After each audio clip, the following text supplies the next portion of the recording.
labada arrimood waxay ahayd xiriirka aan u goynay dalka jamhuuriyadda Guinea sababta aan ugu goynay iyo sida aan jecelahay beesha caalamku inay hadda ka bacdi arrimaha Soomaaliya ula dhaqanto. waxaan kaloo uga warramay ra'iisul wasaaraha kulankiisii socdaalkiisa iyo kulamadiisii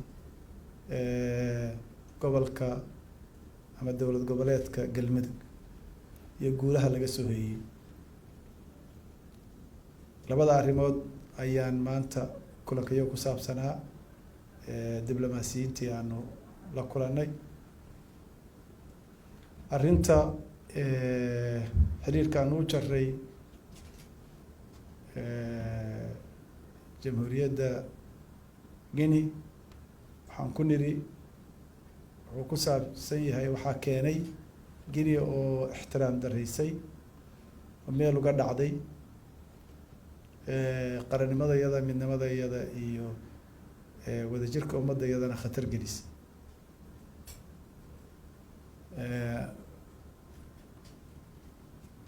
khaladka ay sameeyeen reer Guinea ma aha oo keliya inay qarannimadii Soomaaliya u gafeen, laakiin waxay waxyeelo ku yihiin oo ay caqabad ku yihiin oo ficilka saas oo kale ah oo caqabad ku yahay inay dib u dhac ku sameyso dib u heshiisiinta Soomaaliya iyo soo ururinta dadka Soomaaliya.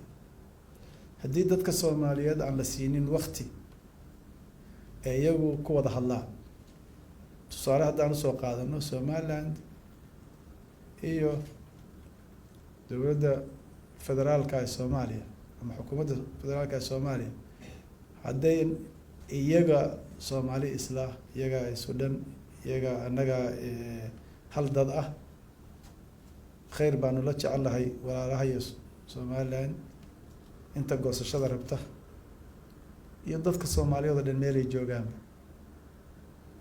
laakiin annaga inoo taallaa sidaan u heshiin lahay. dal kale oo dibad iyo xoogo kale nooma goyn karaan sidaanu u jiri lahay.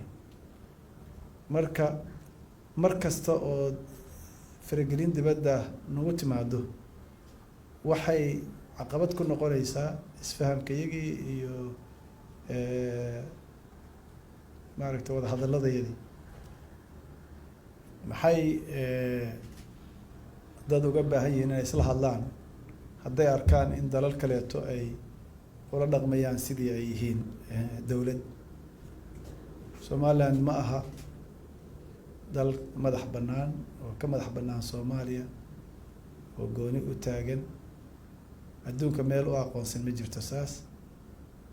sharciyada adduunka oo dhan iyo go-aamada adduunka oo dhan UN-ta, AU-da, dalalka islaamka, carabta, IGAD kulligood waxay qiraan Soomaaliya inay tahay hal dal iyo hal dad oo mid ah. marka adduunku saasuu qabaa, saasayna tahay. adduunkuna inuu sidaas dalalka qaarkood inay ixtiraamaan weeye go-aamada adduunku ay qeybta ka yihiin. wixii khilaaf jira Soomaalida iyaga dhexdooda inay ka wada hadlaan weeye. dowladda Soomaaliya, xukuumadda Soomaaliyana sidii xukuumadihii horeeto diyaar bay u tahay inay walaalahood Somaliland la hadasho, la fadhiisato, la heshiiso, la isfahmo. laakiin dal kaleeto inuu noo carqaladeeyo dhib noo abuuro kama yeelayno. waxaan u sheegay inaanan Guinea ka yeelayn. waxaan u sheegnay inaan hadda ka hor aan dulqaad badan u lahayn dalal kaleeto, laakiin hadda ka bacdi waxaan rabnaa inay una sheegnay inay dowladahooda u sheegaan in marka ay la xiriirayaan qeyb Soomaaliya ka mid ah oo diplomatic relations ama ha ahaado mid baac mushtar, mid ganacsi ama mid kaleeto siyaasada ha ahaadee, in ay dowladda dhexe ee Soomaaliya ay qeyb ka tahay, ay og tahay oo iyada lagala soo xiriiro. waxaan u sheegnay arrintaas inay tahay mabda aan ku xirayn xukuumadda markaa jirta. madaxda xukuumadaha Soomaaliya waa isbebedelaan. shalay madaxweyne iyo ra'iisul wasaare kala jiray, maanta madaxweyne iyo ra'iisul wasaare kala baa jira.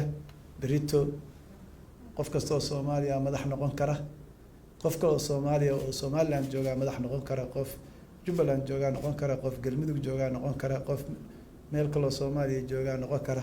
marka mabda'a ah qarannimada Soomaaliya, midnimada Soomaaliya in la ilaaliyo waa mabda' guud oo aan ku xirayn xukuumadda markaa joogta.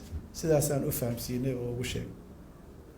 waxaan kaloo u sheegnay inay jiraan khatar iyo olole khatar gelin kara midnimada Soomaaliya oo socda. waxaan u sheegnay in maaragtay ololaha socda ay ka mid yihiin dalal la yaqaano. sidaa daraaddeed waxaanu codsanay in ay adduunka naga kaalmeeyaan inay u sheegaan dalalka adduunka inay ka daayaan Soomaaliya dhibta.